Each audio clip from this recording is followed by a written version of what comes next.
जय हिंद सभी फौजी पेंशनर बंधु। मुझे उम्मीद है आपका पेंशन आ रहा होगा और इस OROP 3 का धमाका आपके कानों तक पहुंचा होगा। मैं मानता हूं कई लोगों में नाराजगी है, उनकी उम्मीदों तक जो बढ़ोतरी होनी चाहिए था वो बढ़ोतरी नहीं हुई और सच्चाई भी है। कई लोगों का निगेटिव ग्रोथ हो गया है, तो निगेटिव ग्रोथ देख के स्वाभाविक है उनका उदास हो जाना, और कई लोग का बिल्कुल जीरो ही रह गया। तो OROP से जो कयास था ये नहीं पूरा हुआ। खैर, ये तो तथ्यों पर आधारित एनालिसिस है, व्यक्ति पर्सन टू पर्सन हो सकते हैं अलग अलग, लेकिन मेरा यह वीडियो आप सबों के लिए बहुत ही महत्वपूर्ण होने जा रहा है। आज का वीडियो खासकर उनके लिए जो X ग्रुप के बिलोंग करते हैं, क्योंकि इस वीडियो में मैं कवर करने जा रहा हूं कैसे क्या विसंगतियां आ गई, क्यों X ग्रुप में डिस्क्रिमिनेट कर दिया गया, स्पेशली 6 CPC के रिटायर्ड और 7 CPC के रिटायर्ड। क्या डिस्क्रिमिनेशन है? इसी तरह का डिस्क्रिमिनेशन आप 5th CPC और 6 CPC में भी देख पा रहे थे, जो कि MACP। तो ये जो डिस्क्रिमिनेशन है हर CPC में, ये क्रम लगातार आ रहा है। यानी कि OROP 3 का जो थीम था इसे कहीं न कहीं डैमेज किया जा रहा है। तो आइए आज के वीडियो मैं आपको PCDA का जो सर्कुलर OROP 3 का धमाका जिसे आप संज्ञा दे रहे हैं, इस सर्कुलर से ही प्रारंभ करता हूं और देखिए क्या प्रोग्रेस हुआ है। तो मैं एक झलकियां आपको दिखाऊंगा। यह PCDA का जो सर्कुलर है हम सबों के लिए लागू होने वाला है, ऑलरेडी जारी हो चुका, यथाशीघ्र पेमेंट भी अब आ जाएंगे स्पर्श के थ्रू या बैंक के थ्रू। जैसे आप देख लीजिए 677 और 6 सितंबर 2024 को हुआ है। सारे जो डेजिग्नेटेड हैं बैंक के जो अधिकारी हैं इन सबको डिपार्टमेंट को गया है। यहां पूरे बारीकी से ये कवरिंग लेटर है, ये कायदे से डिफेंस मिनिस्ट्री का जो लेटर था, ये देखिए जो लागू हुआ, जारी हुआ था 4 सितंबर का, उसी का ये कवरिंग लेटर है। यहां पर इन्होंने टेबल विस्तार में दिया है। 121 टेबल हैं और 265 पेजेज हैं। इसी चीज को, इसी टेबल को इन्होंने एक कवरिंग लेटर दे दिया, अमली जामा पहना दिया। जो सिस्टम है, हम लोग सिस्टम में काम कर चुके हैं, हमें मालूम है कि किस तरह से सिस्टम वर्क करता है। तो PCDA का सर्कुलर जारी करने का उद्देश्य यही है कि इसे अब एग्जीक्यूटेबल बनाया जाए, पेमेंट की प्रक्रिया शुरू की जाए। तो जो जो कंसर्न है स्टेक होल्डर, सबके पास कॉपी जा रहा है। इसमें डिटेल्ड हाउ टू एग्जीक्यूट ये भी दिया हुआ है, किस टेबल में किस चीज को कवर किया गया है, क्या क्या एप्लीकेबिलिटी है, क्या क्या नॉन एप्लीकेबिलिटी है, कौन कौन से डिपार्टमेंट ऑर्गेनाइजेशन के कवर होंगे नहीं होंगे, हर टेबल के बारे में ब्रीफ में जानकारी दिया गया है। और अगर फिर भी किसी को डाउट होता है तो PCDA से कांटेक्ट करते हैं, वो क्लैरिफिकेशन जारी करते हैं। आप देख लीजिए कि यही सर्कुलर फॉर सुटेबल इंप्लीमेंटेशन, आप यहां देख पाएंगे कि यही 29th एड्रेसी जो हैं ऑफिसर IC स्पर्श core for suitable amendment in स्पर्श प्रोग्राम, यानी कि हमारा जो स्पर्श TCS के द्वारा जो सॉफ्टवेयर है इसमें अमेंडमेंट हो जाएगा। यानी कि हम सब उम्मीद कर सकते हैं कि सितंबर माह में हमारा एरियर भी आ जाएगा और बढ़ा हुआ पेंशन भी आ जाएगा, अगर आपका बढ़ रहा है तो यह तो हो गई सर्कुलर की बात, और यह हो गई डिफेंस पेंशन के जो पॉलिसी लेटर थे ये बात। अब इसी पर आधारित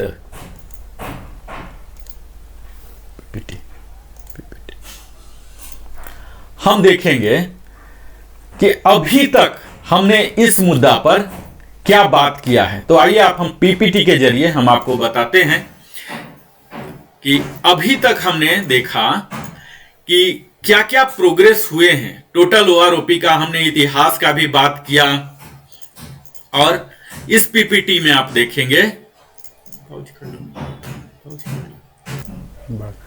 तो आज हम आपको सीधे ही एक्सेल चार्ट में ले जाते हैं, जहां की अपने इस आज के वीडियो का मुख्य हिस्सा में लाता हूं, जहां की मैं कंपेयर करूंगा कि टेबल 8 जो एक्सक्लूसिव 7 CPC में ही रिटायर हुए हैं, X ग्रुप के, मैं बार बार बोल रहा हूं X ग्रुप के जो 7 CPC में ही रिटायर हुए हैं, उनका क्या पेंशन है, OROP 3 में क्या अमेंडमेंट हुआ वह देख लीजिए। 7 CPC में जो रिटायर हुए उनके लिए तो है ही। यहां मैंने टेबल 7 भी लिया है, यानी कि 6 सीपीसी में भी जो रिटायर हुए हैं प्री 2016 यानी कि 31 दिसंबर 2015 तक जो रिटायर हुए हैं उनके लिए टेबल 7 है। यह भी मैंने दिखाया। यहां डिफरेंस भी है, और इन दोनों में डिफरेंस क्या है, यानी कि टेबल 8 में और टेबल 7 में क्या डिफरेंस है। आप कह सकते हैं T8 माइनस T7, यानी कि अगर एनोमली की दृष्टि से देखेंगे तो विसंगतियां, कितनी विसंगतियां हो गई। चूंकि अभी के समय में जो भी रिटायर होंगे तो 7 सीपीसी वाले ही रिटायर होंगे, तो निश्चित है कि 7 सीपीसी का ज्यादा डाटा मिलेगा। 6 सीपीसी रिटायर वाले तो अब कोई होंगे नहीं। तो इस तरह से विसंगतियां होते चली आई, और यहां देखिए कि हमें डिस्क्रिमिनेट किया गया है। ये सब देख सकते हैं। तो यह टेबल खासकर एक्स ग्रुप के लिए, दोनों के लिए इंपॉर्टेंट है, जो 6 सीपीसी में रिटायर हुए, जो 7 सीपीसी में। मैं वीडियो का आगे का एनालिसिस करूं इससे पहले मैं Narendra Kumar, wellness consultant, entrepreneur trainer, आप सबों से आग्रह करता हूं कि अगर आपने पहली बार चैनल में आए हैं तो अवश्य ही सब्सक्राइब करें, लाइक करें, कमेंट करें, अपने सगे संबंधियों के साथ साझा करें।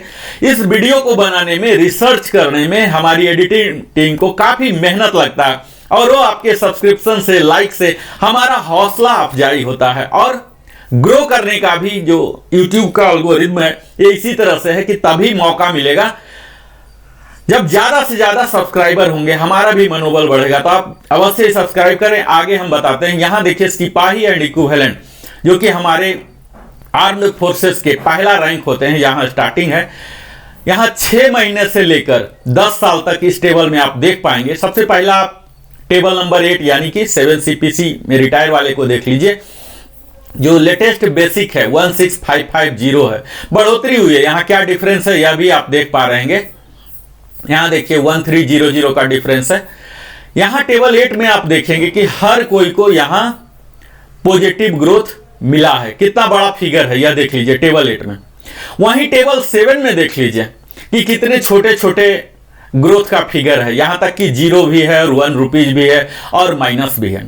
अल्टीमेटली आप देखेंगे कि दोनों के टेबल 8 के सिपाही 6 महीने के 16550 ले रहे हैं, जबकि टेबल 7 के OROP 3 15250 ही ले रहे हैं। आप यहां टोटल देख लीजिए, समरी ही मैं बता देता हूं कि 1300 पर मंथ का नुकसान हो रहा है 6 सीपीसी में रिटायर होने वाले को। सबसे पहला तो एनोमली यही है कि इसे दूर किया जाए। जो OROP 8 है, OROP का कंसेप्ट ही यहां वायलेट हो रहा है। तो यहां तो 1300 का नेट डिफरेंस हो रहे हैं। OROP 8 और टेबल नंबर 8 तो एग्जिस्टेंस की कोई जरूरत ही नहीं है, औचित्य ही नहीं है। सेम जो टेबल नंबर 8 है यही एक्स ग्रुप को वहां टेबल नंबर 7 में दिया जाना चाहिए था। तो यहां आप सिपाही तक ही देख लिए कि 1300 का अंतर है। टेबल 8 में देख लीजिए कि कंटिन्यूअस इंक्रीज है। क्यों? क्योंकि 7 सीपीसी में रिटायर हुए, इनके पास सैंपल मिला है, और यहां टेबल 7 में आप देख रहे हैं कि कम है या नहीं है, नगण्य है, माइनस भी है, क्योंकि इन्हें नहीं मिला है। इसी तरह से इनके आगे का आप क्वालिफाइंग सर्विस में देखिए, सिपाही में ही 10.5 में आप देख लीजिए, यहां भी सेंट्रली 1300 का कंप्लीट नुकसान हो रहा है। आप यहां भी देखिए कि टेबल 8 में कहीं कहीं यहां भी निगेटिव ग्रोथ आ रहा है, और यहां टेबल 7 में पॉजिटिव ग्रोथ हर जगह है ऑलमोस्ट। लेकिन इसके बावजूद भी 1300 रुपए की कमी है। सिपाही में यूजुअली नेवी रैंक में जो है 15 ईयर्स में जाएंगे। यहां पर आप देख लीजिए कि 23425 है, और टेबल नंबर 7 में 22125 है। मैं बार बार बोल रहा हूं, यह सिर्फ एक्स ग्रुप का टेबल में लेके चला हूं, वाई ग्रुप का नहीं है, ठीक है, एक्स ग्रुप का, ये आप ध्यान दे लीजिए। इसी प्रकार 20 से ऊपर के सिपाही को आप देखिए 25759 है, जबकि यहां 24459 है। यहां भी आप सेंट्रली देख सकते हैं 1300 का नेट डिफरेंस यहां सब में दिख रहा है, ठीक है, जो कि नहीं होना चाहिए। हम अगली रैंक ऑनरी नायक के लिए लेके चलते हैं। यहां भी आप देख लीजिए कि पूरे सेंट्रली 1300 का डिफरेंस हो रहा है। आपको अगर चाहिए तो इसी एक्सेल का आप स्नैपशॉट हमारे स्क्रीन का ले सकते हैं। मेरे साइड में दिख रहा, पूरा स्क्रीन का स्नैपशॉट ले सकते हैं। यहाँ दोनों के लिए, दोनों एक्स ग्रुप 7CPC वाले भी और 6CPC दोनों का इनहैंस्ड जो रेट है आपका दिख रहा है। यहाँ आप टेबल 8 में देखेंगे ऑनरी नायक के लिए सारे ग्रोथ है, बड़ा सा ग्रोथ यहाँ दिख रहा है, डिफरेंस है यानी कि बहुत ज़्यादा डिफरेंस है, बहुत बड़ा ग्रोथ है। और यहाँ टेबल 7 में देख लीजिए छिटपुट लग रहा है। इसी तरह से आप 10 से ऊपर बढ़ेंगे ऑनरी नायक के लिए तो आप देख लीजिए कि टेबल 8 में थोड़ा सा कम है, लेकिन यहाँ टेबल 7 में थोड़ा सा ज़्यादा है। हालांकि यहाँ पर बेनिफिट टेबल 7 में डिफरेंस है, लेकिन इसके बावजूद भी नेट डिफरेंस 1300 का अभी भी है। यानी कि 20 साल के अगर कोई ऑनरी नायक जा रहे हैं तो टेबल 8 में 24800 है, जबकि टेबल 7 में 23500 का ही है। तो सेंट्रली आप कह सकते हैं कि 1300 का डिफरेंस कंटिन्यू चल रहा है। ऑनरी नायक में आप देख लीजिए कि टोटल टेबल में 2009 की बढ़ोतरी हुई है टेबल 8 में।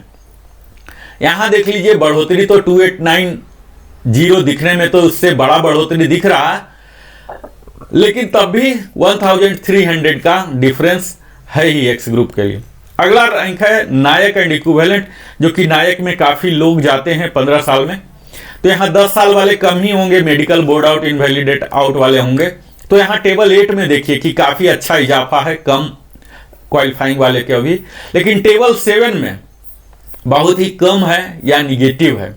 इसमें अलग अलग रेट डिफरेंस होने लग गए हैं। यहाँ आप देख लीजिए कि 4 साल तक 1300 और उसके बाद जो डिफरेंस है और भी ज़्यादा होने लगा है, यानी कि 1960 तक का भी डिफरेंस होने लगा है टेबल 7 और टेबल 8 में। इसी प्रकार आप देखेंगे 10 साल से ज़्यादा के लिए यहाँ डिफरेंस देख लीजिए कि कपल के लिए, नायक के लिए कितना ज़्यादा है, 1012 रुपीज़ है। टेबल 8 में बढ़ाया गया है यहाँ तक 14.5 तक, टेबल 7 में घटाया गया है, टोटल निगेटिव है यहाँ तक 17.5 तक। 17.5 से थोड़ा सा बढ़ना शुरू हुआ और 20 ईयर्स में 2075 का इजाफा हुआ है।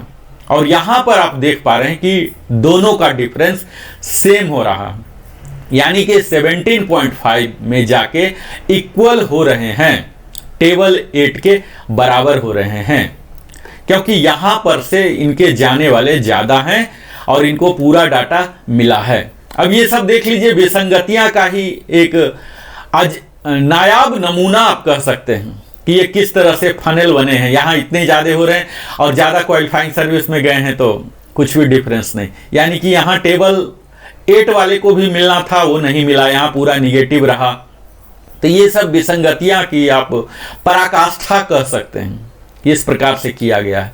इसे बिल्कुल सिंप्लीफाई रखना था, जो टेबल 8 का जो वैल्यू है OROP 3 का, यही टेबल 7 में दे देना था, अलग टेबल 8 बनाने की कोई आवश्यकता नहीं है। यहाँ देख लीजिए अगेन फिर 22 से ऊपर के लिए कपल के लिए 0 कोई भी डिफरेंस नहीं हुआ, यानी कि इन्हें बढ़ा के इस तरह से बराबर कर दिया गया। हालांकि इसमें एप्लीकेबिलिटी बहुत ही कम होंगे। अगला में ऑनरी हवलदार भी कम ही लोग बनते हैं, जो हवलदार नहीं बन पाते हैं, नायक ही रहते हैं, तो उन्हें ऑनरी हवलदार दे दिया जाता है। यहाँ देखिए कि OROP 8 में टेबल 8 में अच्छा खासा इजाफा है 10 साल तक, बाकी टेबल में भी यही रहा है। टेबल 7 में देख लीजिए यहाँ निगेटिव ग्रोथ है, फिर भी यहाँ डिफरेंस आपको दिख रहा है 1300 या उससे ऊपर भी। यहाँ 10 ईयर्स में 1960 भी दिख रहे हैं। इसी के 10 साल से ऊपर में जाएंगे तब आपको अगेन फनेल बनता हुआ दिखेगा। यहाँ देख लीजिए कि टेबल 8 में फिर से निगेटिव ग्रोथ है, 15 के बाद निगेटिव और बहुत ही कम है, और टेबल 7 में पूरा निगेटिव ही है और यहाँ पॉजिटिव हुए हैं 17.5 में, यानी कि यहाँ पर 0 हो गए T7 minus T8 minus T7 में जाके, तो यहाँ 0 यानी कि दोनों बराबर कर दिए गए हैं। यहाँ देख लीजिए अगेन 20 में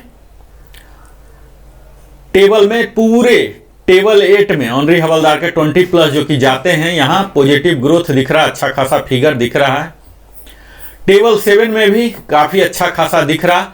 और यहां देखिए टेबल 7 टेबल 8 दोनों बराबर हो चुके हैं, यानी कि 20 साल के हैं तो उसके ऊपर वाले को बिल्कुल टेबल 8 के एट पार कर दिए गए हैं। अब मैं बात करता हूं हवलदार एंड इक्विवेलेंट, जिस पर कि मैं विशेष जोड़ दूंगा, क्योंकि अधिकतम लोग हवलदार रैंक पर रिटायर होते हैं, एयरफोर्स में सार्जेंट पर रिटायर होते हैं। यहां आप देख लीजिए कि कम सर्विस वाले जो 10 साल तक वाले हैं, ये तो बड़े कम ही होते हैं, क्योंकि पेंशनेबल नहीं हो पाएंगे अनलेस कि कोई उनके पास वैलिड ग्राउंड ना हो, इनवैलिडेटेड आउट ना हो, मेडिकल बोर्ड आउट ना हो, तब तक तो इस पर बहुत ही कम होंगे। यहां देखिए टेबल 8 में निगेटिव ग्रोथ है, यहां टेबल 7 में भी निगेटिव ग्रोथ है, जो कि निगेटिव नहीं होगा, तो इस पर मैं बात नहीं कर रहा। हालांकि यहां भी निगेटिव ग्रोथ दोनों जगह है, फिर भी आप OROP का जो हमने कंपेयर किया है 3 का टेबल 8-7, यहां देख लीजिए कि सब में पॉजिटिव आए हैं, यानी कि अभी भी निगेटिव ग्रोथ के बाद भी टेबल 7 वाले जो मेजॉरिटी ऑफ द पेंशनर जो एज ऑफ नाउ हैं, क्योंकि 7 CPC तो 16 के बाद आया तो 8 ही साल हुए, लेकिन 8 साल को हटा दीजिए तो उससे पीछे वाले 23 तक ही कंसीडर किया गया, तो इस 7 साल से पीछे वाले जितने भी हैं majority of the people table 7 में ही कवर हो रहे हैं। तो इन सबों का इतना का नुकसान हो रहा है इस एनोमली के कारण। यहां देख लीजिए हवलदार रैंक में टेबल 8 में निगेटिव ग्रोथ हो रहे हैं, टेबल 8 में निगेटिव ग्रोथ हो रहे हैं, -17 ईयर्स तक हो रहे हैं, उसके बाद बढ़ना शुरू हुआ और 20 ईयर्स के सार्जेंट जो काफी जाते हैं 1350 का टेबल 8 में इजाफा हो रहा है।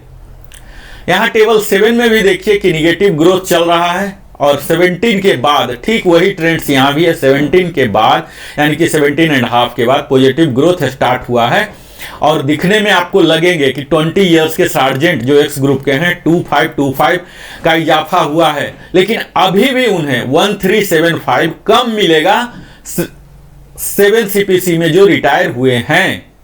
ये टोटल है, राइट साइड में मैं ग्रे बैकग्राउंड में रखा हूं, आप ये फिगर देख लीजिए कि इतना का डिफरेंस हमें अभी भी है।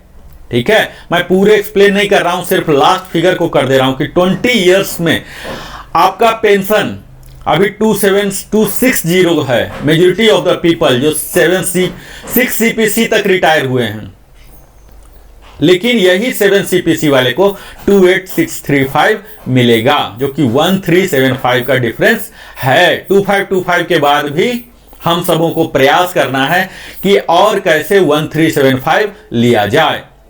यही हवलदार रैंक में जब और आप ऊपर जाएंगे 20.5 में तो यही ट्रेंड्स आपको दिखेंगे। OROP 8 में टेबल नंबर 8 में अच्छा खासा इजाफा है, सबके लिए कुछ न कुछ दिया गया, पॉजिटिव ग्रोथ है।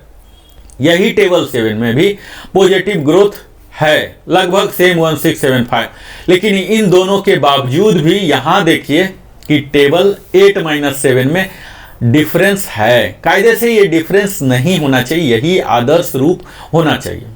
तो यहां हर कोई जो 20 और उससे ऊपर जो हवलदार में गए हैं, दोनों टेबल के लिए उनके लिए तो सचमुच बल्ले बल्ले ही है, यानी कि 17.5 साल से ज्यादा जो भी सार्जेंट हवलदार रिटायर हुए हैं उनको कुछ ना कुछ मिला है, चाहे वो टेबल 7 से रेगुलेट हो रहे हो या टेबल 8 से, दोनों को कुछ ना कुछ मिला है।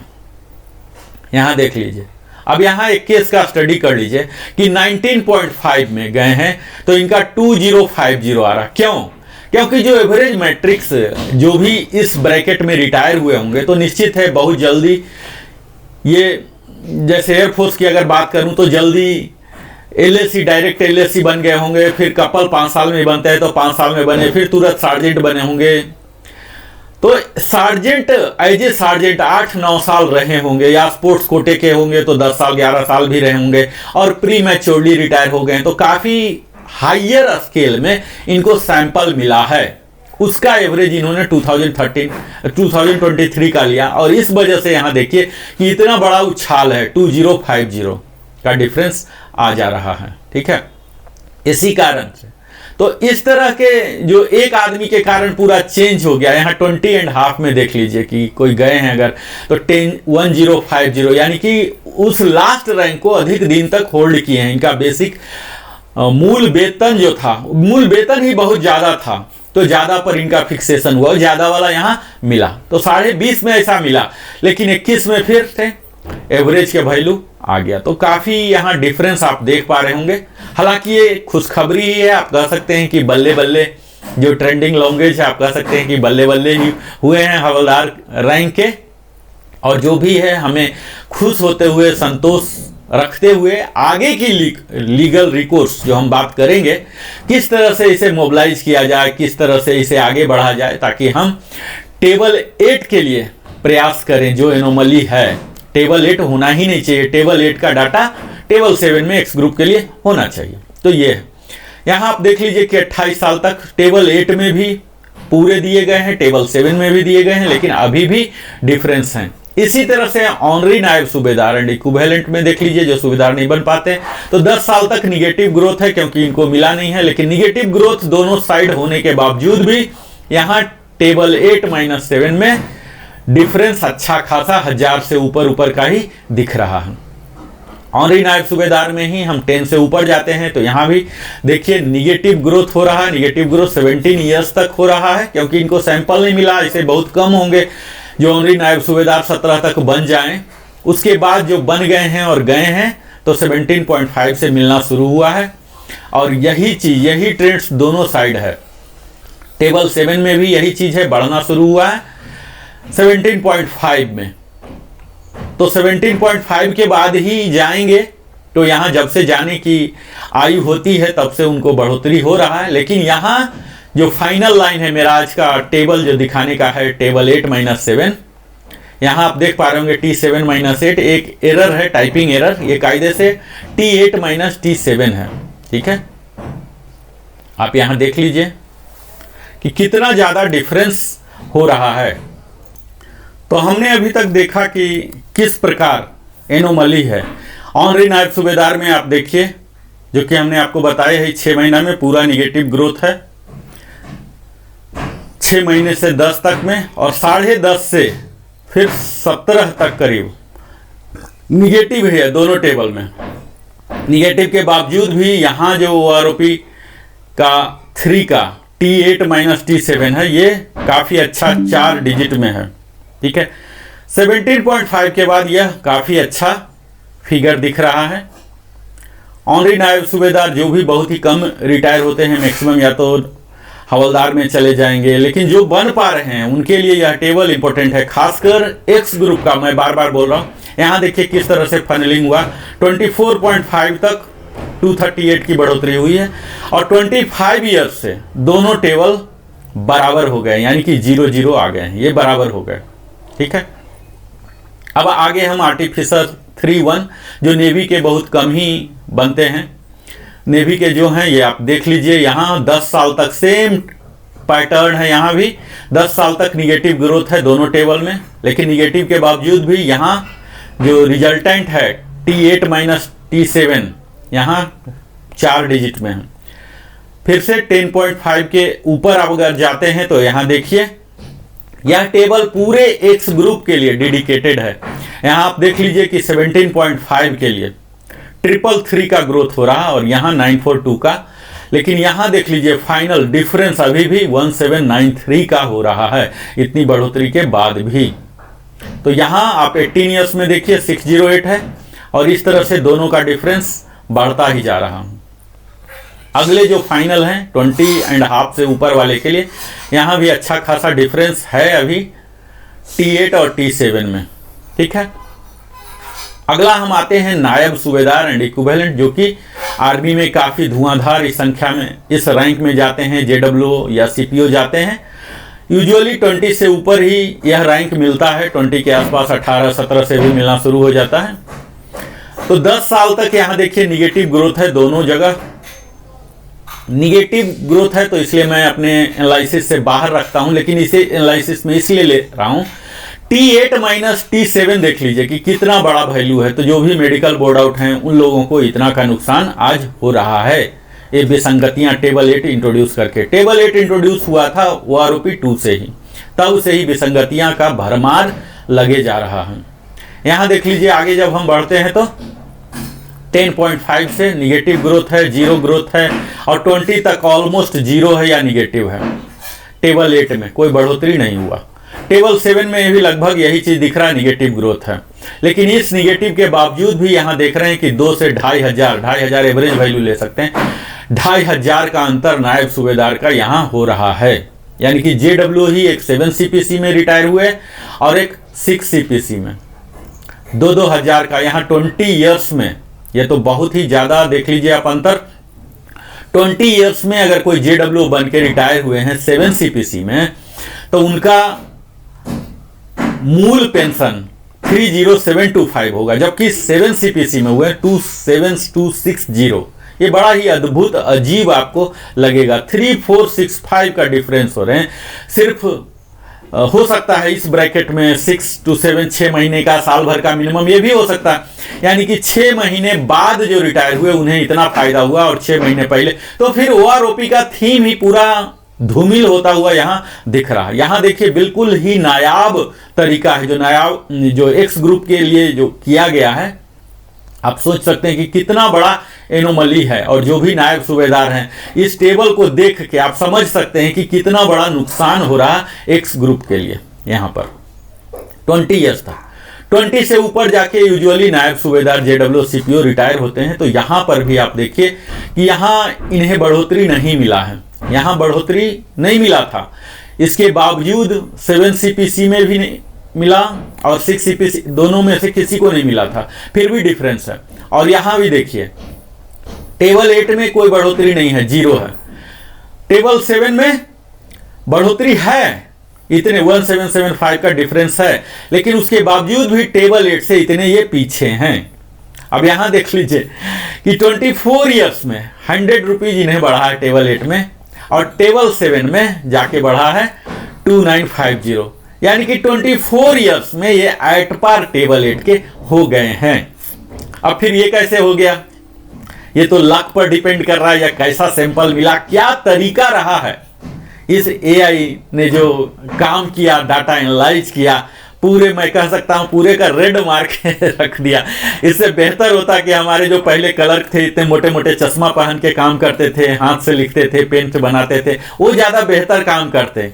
और यहाँ पूरा सॉफ्टवेयर के द्वारा AI और डाटा एनालिसिस ML के द्वारा काम कराया गया है, और पूरे डाटा जो सैंपलिंग किया उसकी ऐसी की तैसी करके रख दी गई है। अगर 24 से लेके 25 तक आप देख लीजिए कि ये एट पार हो गए हैं। इन्होंने बड़ा पुण्य किया था, टेबल 7 वाले भी टेबल 8 के हो गए।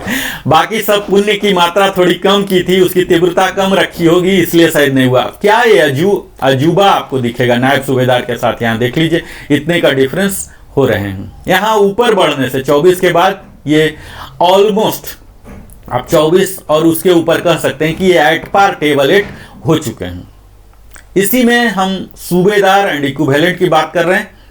यहाँ आप देख पाएंगे कि सूबेदार एंड इक्विवेलेंट जो इसको कि बोला जाता है बेड़ा गर्क कर दिया। तो आप पूरे एनालिसिस तथ्य के साथ देख लीजिए, प्रमाणिक तथ्य के साथ, क्या है नहीं है, क्या आप सारांश बनाते हैं, ये सब आप कमेंट में लिखिए मर्यादित भाषा के साथ। यहाँ निगेटिव देख लीजिए पूरे सूबेदार के लिए, टेबल 8 में भी पूरे निगेटिव वैल्यू है 10 साल तक। इसी तरह से टेबल 7 में भी निगेटिव वैल्यू, तो निगेटिव की मैं बात नहीं कर रहा हूं, लेकिन निगेटिव होते भी T8 T-7 में काफी अच्छा 500 के एवरेज में अंतर है। जब 10 से ऊपर जाते हैं तब भी यहां पूरे निगेटिव है, लेकिन निगेटिव होते भी T8 और T7 में है।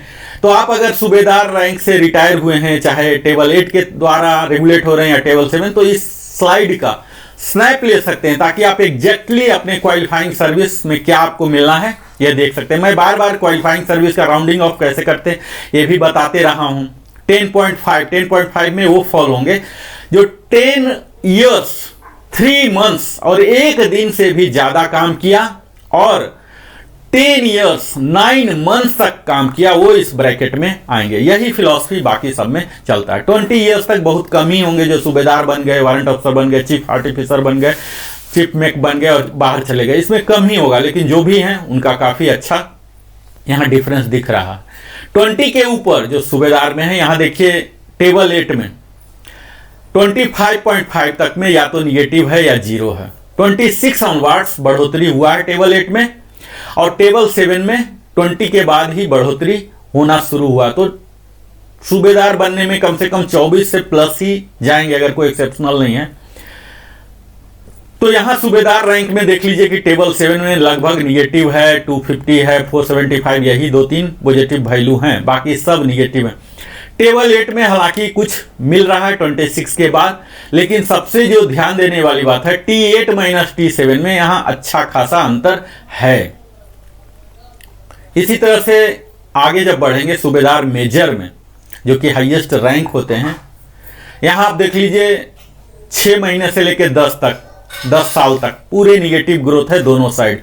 लेकिन निगेटिव ग्रोथ होते हुए भी यहां अच्छा खासा डिफरेंस, करीब आप अनुपात के तौर पर 2000 या उससे ज्यादा का डिफरेंस भी आप कह सकते हैं टेबल 8 और टेबल 7 में है। इसी के आगे 10.5 से लेकर 20 तक आप देख लीजिए पूरे निगेटिव ग्रोथ है टेबल 8 में। टेबल 7 में भी निगेटिव ग्रोथ है, यहाँ पॉजिटिव ग्रोथ हो रहे हैं 18.5 में। लेकिन इसके बावजूद भी यहाँ टेबल में काफी ज्यादा डिफरेंस है। मैं एक एक को एनालाइज नहीं कर रहा हूं क्योंकि ये सेल्फ एक्सप्लेन्ड है, मैं सिर्फ ट्रेंड्स बता रहा हूं। एग्जैक्टली आपके लिए कौन सा क्वालिफाइंग सर्विस है एक्स ग्रुप में, ये आप टैली कर सकते हैं, आप देख सकते हैं एग्जैक्टली क्या डिफरेंस हो रहे हैं। और ये जो डिफरेंस है ये सब निगेटिव है। तो खैर यहाँ 20 ईयर्स तक बहुत कम ही होंगे कि सूबेदार मेजर बन गए, MW बन गए और चले भी गए, अनलेस कोई मेडिकल बोर्ड आउट या स्पेशल एजुकेशन इंस्ट्रक्टर पंडित या इस रूप में ना आए हों। तो मैं इसको एनालिसिस में ज्यादा तवज्जो नहीं देता हूं। यहां आप देख लीजिए टेबल 8 में सूबेदार मेजर साहब के लिए 25.5 में निगेटिव ग्रोथ ही है। उसके बाद 26 के बाद 1000 रुपीज मिलने शुरू हुए हैं। इसी तरह से टेबल 7 में 22.5 तक पॉजिटिव है, उसके बाद पूरे निगेटिव है सूबेदार मेजर साहब के लिए भी। तो एक शॉकिंग है। हालांकि यहां आप देख लीजिए कि कितना बड़ा डिफरेंस है टेबल 8 और टेबल 7। एक MW जो 7 CPC में रिटायर हुए और एक MW साहब जो 7 में और 6 में रिटायर हुए। कितना ज्यादा डिफरेंस है। रिटायरमेंट शुरू होगा यही 28 के आसपास, तो 5475 600 इसके ऊपर DA भी लगने हैं। तो इतना ज्यादा का डिफरेंस यहां आ रहा है। इतना सारे डिफरेंस के बावजूद भी टेबल 7 में इन्होंने निगेटिव ग्रोथ दिया, क्योंकि जो रिटायर हो रहे हैं वो 7 CPC के तहत, तो इनको टेबल 7 के लिए सैंपल मिला ही नहीं।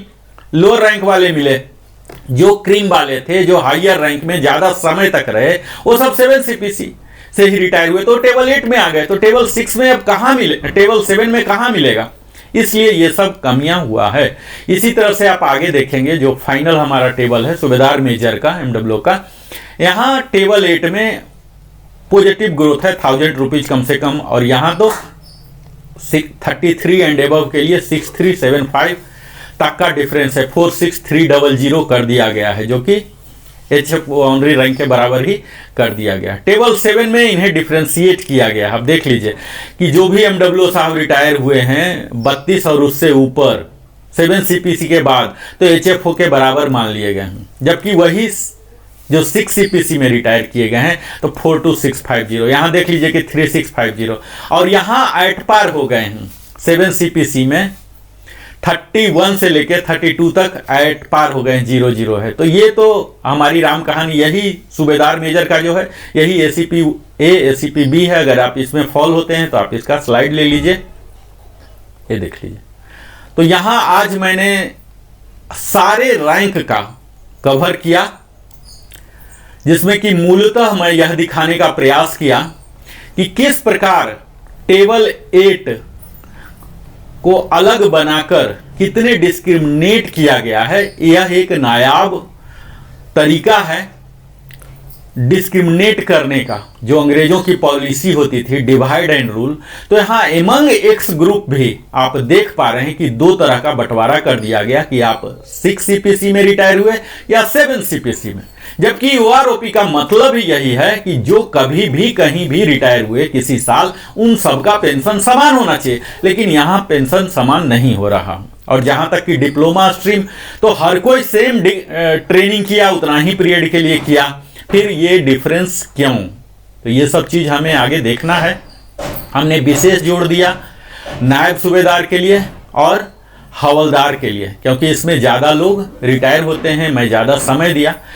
मुझे उम्मीद है कि इन सब जानकारी से आप अपने आप को सशक्त बनाएंगे और लाभान्वित करेंगे। हम आज के वीडियो में सर्कुलर भी दिखाया और फिर यह भी दिखाया कि कैसे करके यह टेबल हमारे लिए लागू किया गया।